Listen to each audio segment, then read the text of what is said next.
Hi there, this is Carl Irwin with a quick discussion on plugins. We're going to look at plugins for Linux, and you might be scratching your head because you see I've got an Isotope website up here with the Ozone plugins. These are very, very hot proprietary plugins that professionals use and people with the cash on hand to buy them use. If you have a real investment in your studio, these are plugins you'll want for signal processing. And the question I think that's out there for the Linux musician is, what in the world do you do if you're on Linux? I mean, how are you going to get this stuff to work in Linux? How do you get the samplers to work? How do you get the virtual instruments out there that everybody uses to work? How do you get Contact to work? How do you get Spitfire to work? How do you get these various signal processing suites to work in Linux so that you can do real professional work? My answer to that is, one is that the premise is flawed. You can do real professional work with hardly anything. Plenty of folks have done that. I mean, there's film score composers and TV composers that have done legit work going out to a junkyard, buying a piece of junk. It's not even electronic, just like a toy piano, and recording sound, and then putting that together for major projects. It's like there's a lot of capability there with creativity. So let's not assume that you have to have a particular suite of plugins to do professional level work. Now, that being said, you're saying, yeah, I know, Carl, but if you want to do a certain type of work, you're going to have a certain type of accessories. And I do agree with you. That is true. But I do want to point something out here, that when we're looking at signal processing, we're looking at signal processing.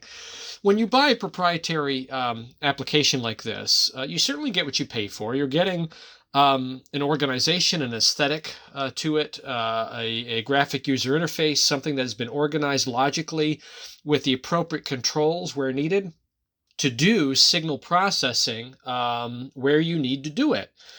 But signal processing is signal processing. It's a mathematical concept. It is not a proprietary concept. The interface is proprietary. The presets are proprietary. The controls are proprietary. The concepts are proprietary. The organization is proprietary. The visual is proprietary. All of this is proprietary. But the processing concept itself is open to the public. It's pure math and science, and that is it. So, are there alternatives that do the pure math and science? Yes, there are. Of course there are. If you need to move a frequency at 452 hertz on an Isotope plugin, you could do the same on an open source plugin. And it will do the same. It is pure math. If they're not doing the same thing, then somebody's lying about what their plugin does, right? There's a secret sauce under the hood, and then it's unpredictable.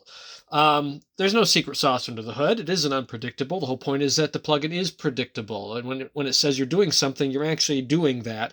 You're processing signal over the course of thousands to millions to billions points of data on a continuum from zero to absolute. And that's it, right? That's it. You need to have the control to do that. So what do we use in Linux? How do we get this stuff to work? The answer is you don't. We don't use this. When someone asks me, how do you get Ozone to work? You don't. How do you get Spitfire to work? You don't. How do you use this certain instrument library? You don't. You use something else. You use something that is native to the Linux platform, and there are plenty of options. Now, there are some people that will evaluate those options, and they'll find something wrong with it. They really will. But I'll also beg this question: if there's something so right about what you use, why do they keep coming out with new things, and why do you keep buying them? Realism and finality is something that is quite subjective. In terms of where your stepping off point is at. Where do you stop your process? And I argue that you can have two different things, particularly with like a sampled instrument or an instrument library, two things that sound, you could have a trumpet on one side and a trumpet on the other side, two completely different libraries, and they don't really sound anything alike, but at the same time, they are perfectly real. Both of them are absolutely real. They are real trumpets. They are really recorded. They're real samples. They're in a real space. They're really played. The articulations are organized such that the performance is real, and yet they don't sound the same. Well, obviously, you can have a person playing in different spaces, and you can do signal processing in different ways, and you can get very different sounding results, but it is still real. It's still realistic. So, then it comes down to, well, what makes one thing, what makes the other thing, and is there signal processing that you can do to make them sound like each other? And I believe there is. With enough work and enough engineering, you certainly can do that. So, what do we do in Linux? We don't use this stuff. We have our own things.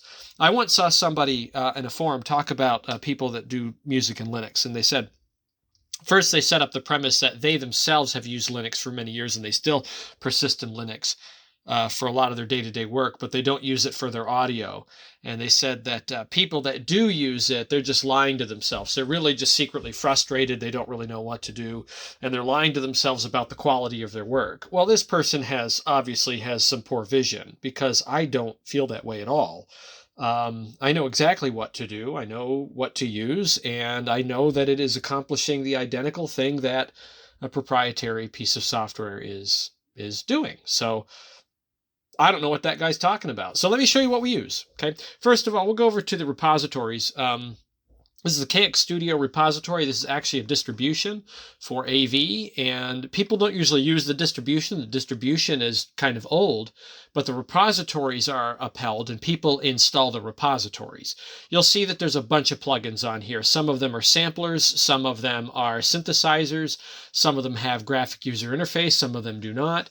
Some of them are signal processors, some of them are entire suites, where they have many different plugins that are under one suite.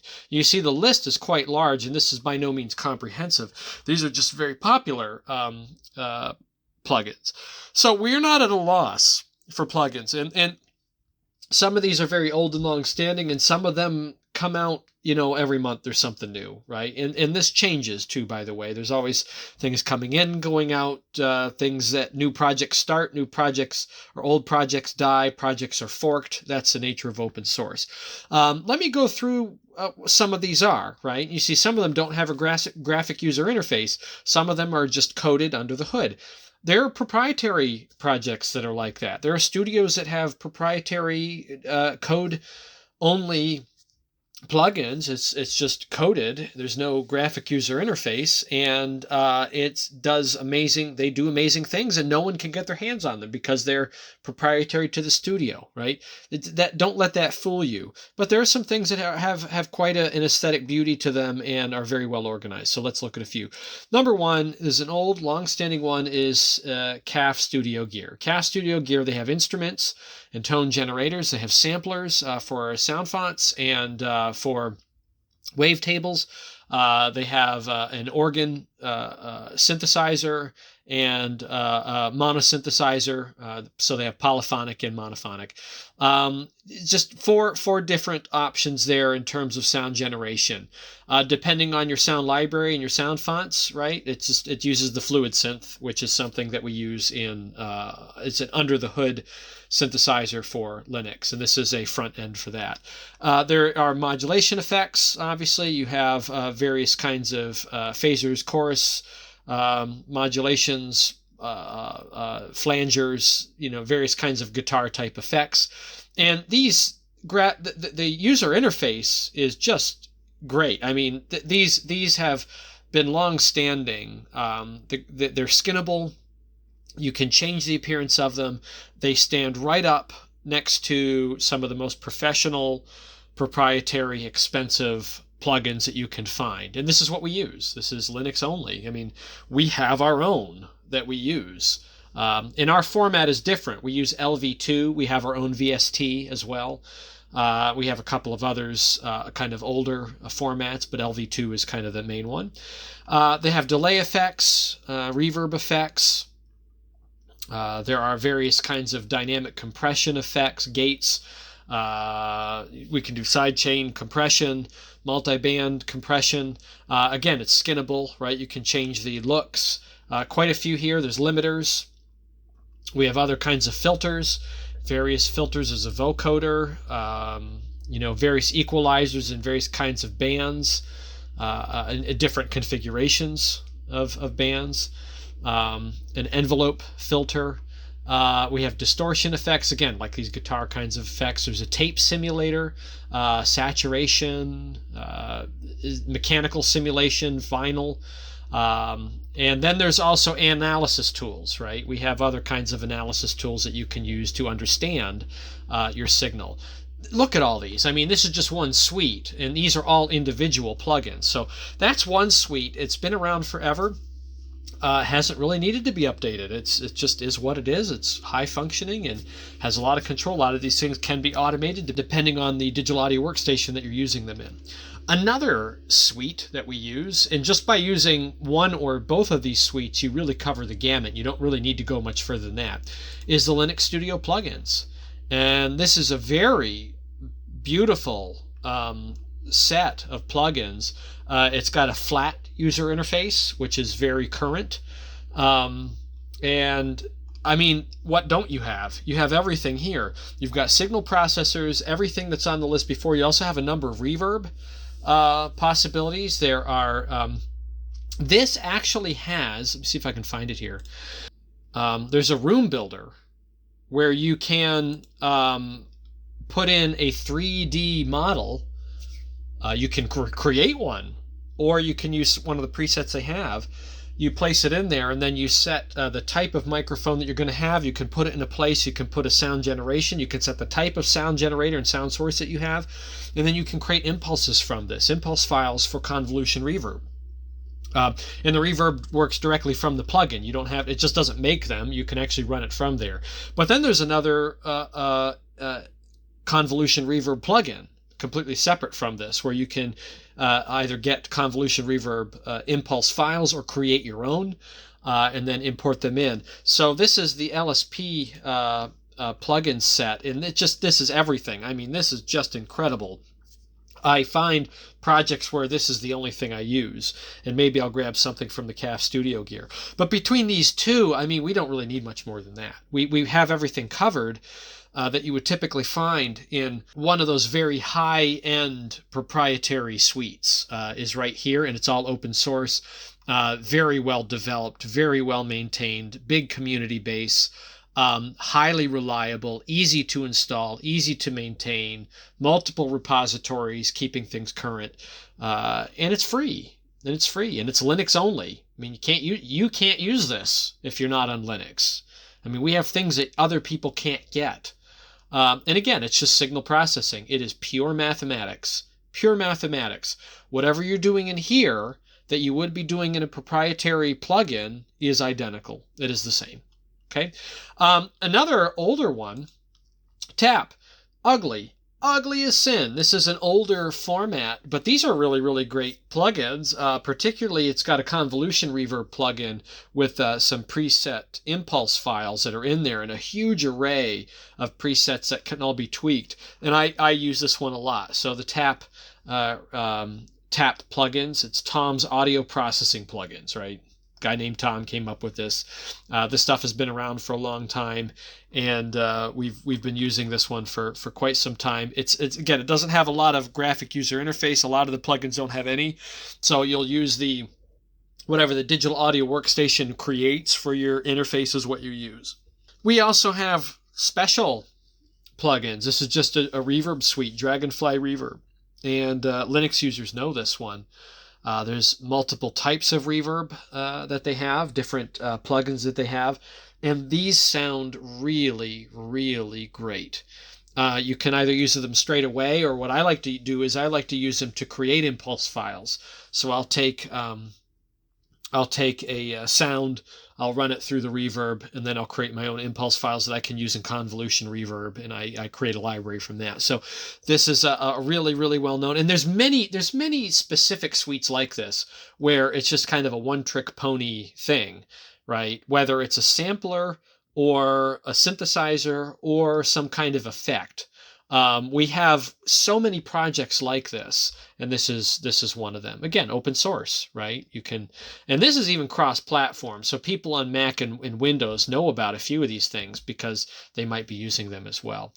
For synthesizers, we have Zined Sub Effects. Zin Fusion is its current name, and it is a beautiful looking plugin.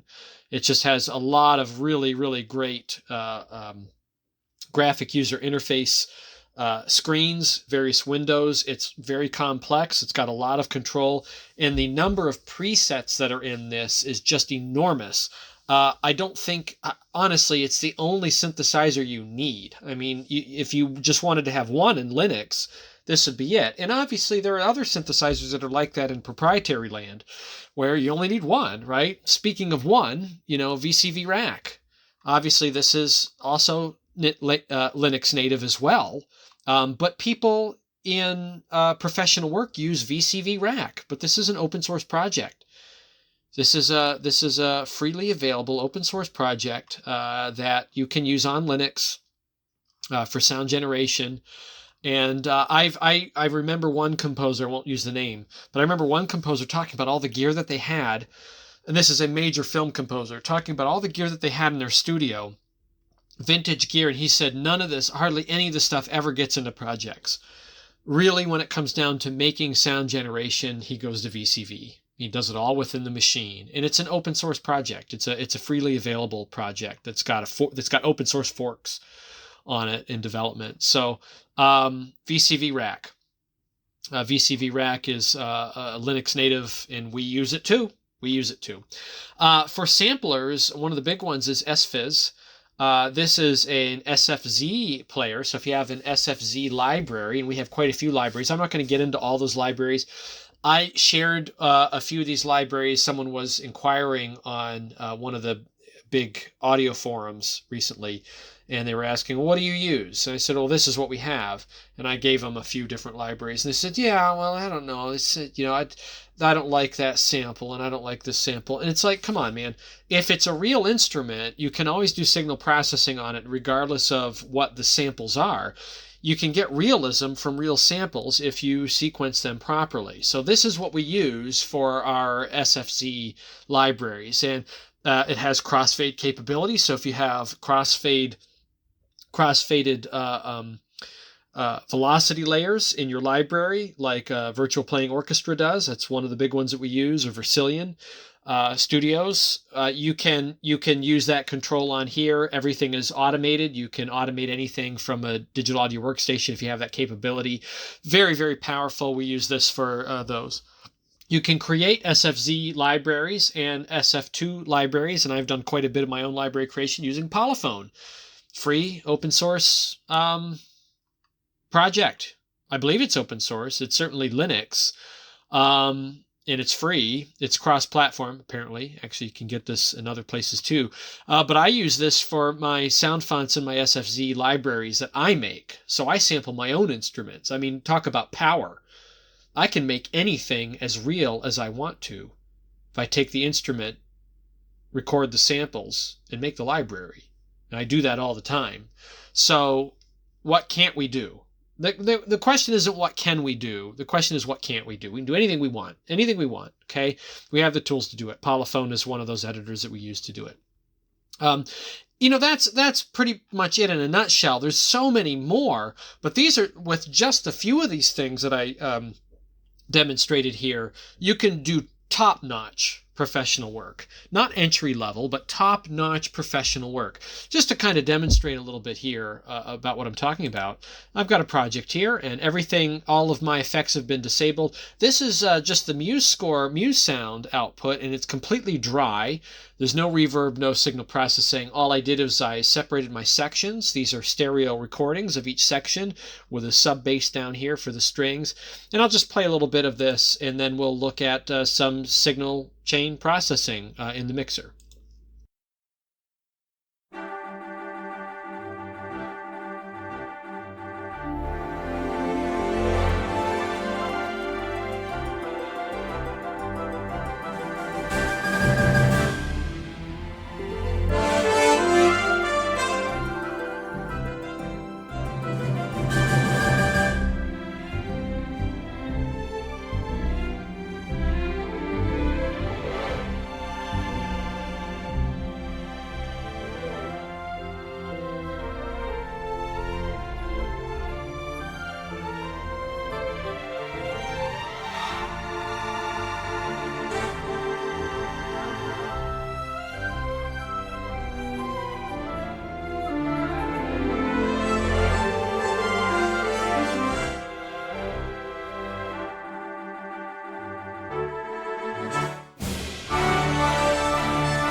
Okay, so that's dry. And that's another thing, MuseScore. MuseScore obviously is cross-platform, but with Muse Sounds and the capability there with their Play engine, that's another way to get really, really great orchestral sounds without even having to go into DAW and use other libraries. And of course, that's available to anybody, but on Linux, it's especially useful for us as we, need to have those good libraries. That's a great library and a great engine to play back music, and it's certainly achieves realism. I mean, this is real. It sounds quite real. It's good sample set, very good algorithms, good AI driving forces there in the Play engine, and you can get realism that way. Now, signal processing, if we go to the mixer, you can see I've got a few things in here. I'm using some LSP, Linux plugins, and also I'm using some CAF Studio Gear plugins. So these are the two big ones that I was talking about. The first thing I did was I put for some of these sections, I put a compressor on the brass. Brass samples tend to be thin, even the proprietary ones. All of the proprietary libraries is kind of a common criticism that brass samples are very thin in sampled sound libraries. So I put a compressor on here just to beef things up, and I have a saturator downline too to help swell out the sound a little bit for the brass section. And then over here on the woodwinds usually in all sample libraries, even the proprietary ones, the woodwinds tend to include too many low frequencies that kind of create mud. So I put on here an LSP equalizer, and I crunch down the bass. So you can look in here what these look like. This is the plugin. It's beautiful. It's just very, very pretty, flat aesthetic, nice and clean. The controls are there. Everything you would need for a compressor, for a simple compressor, just the default setting. Over here for the equalizer, parametric equalizer, and you can see I rolled off these low frequencies, bumped up the highs a little bit to brighten up the sound. And then on top of that, I placed some reverb. So I put some convolution reverb, and I'll enable these here for each section. And I used a custom impulse file. This is my own impulse file that I created in a space, made my own, and I included this here. And I have each one of these set per section at a different depth to set them at a particular depth within a staged space. Right? So I have my brass buried a little deeper, my percussion a little deeper than that. I've got my strings in the foreground with very, very little application of reverb, room reverb. Then I have the woodwinds somewhere in between. And then down here, as I said, I included a saturator for the brass section. We'll open this up. Again, very pretty aesthetic. Now this is skinnable. We can change the skin. There's a very dark kind of skin to it, but simple controls. Everything is well organized and well crafted. There's no glitchy things going on here, and it's signal processing. It does what it says, right? Gives you a lot of control for input and output. There's even bypass features, so you can turn it off in playback. So there's a saturation on there. And those are all of my signals coming in. Now let's go to the mixdown bus. So this is the room bus. On here I added another compressor. So here's just another compressor to compress the various channels coming in. And then I also included a kind of a finish reverb. So this is another impulse file, custom one that I put on here for the room. And you can even EQ it. You put a little bit of equalization to take out frequencies I didn't much like. You can change the wet. You got a lot of signal possibilities here. You can have different sources even for various different signals in here. You can separate the left and the right and have different impulse files per channel. So quite a bit of control there for this particular impulse reverb, convolution reverb plugin. Underneath that, I put a tape simulator. So this is a CAF tape simulator, and it's got some controls for noise. I turned the noise all the way off. It's got some oscillation for mechanical, for the oscillation for the tape reel, right, that you would get naturally. You can change that, obviously. You can filter out various frequencies and change the gain. It's got input outputs, and then it's got, of course, a bypass button, and then a few other a few other settings related to tape emulation, and then one last little equalization, just to kind of take the mud out, boost the highs and the lows, brighten up the sound just a little bit. So again, this is what you would get in any kind of equalizer, and it's a very, very clean sort of situation here. You can create presets, load presets, everything saves. Depending on your DAW, you can automate. So that's what we have. Let's listen to this again. So we'll go back here and we'll listen to our signal now.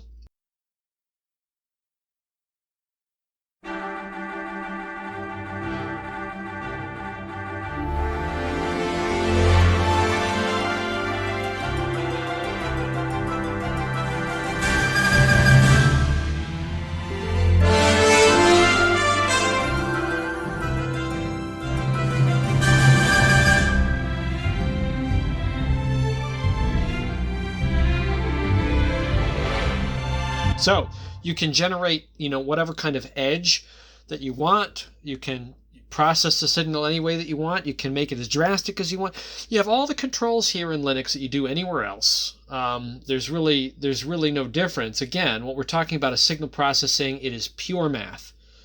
Pure math. As long as you have something that you don't mind looking at, and the controls are accessible, and the controls do what they say that they're going to do, yeah, we have that stuff. We have that stuff in Linux. So the answer, how do you use all of the really great plugins that we use in Windows and Mac in Linux? The answer is you don't use those great plugins. We use our own great plugins. So if you didn't know, now you do.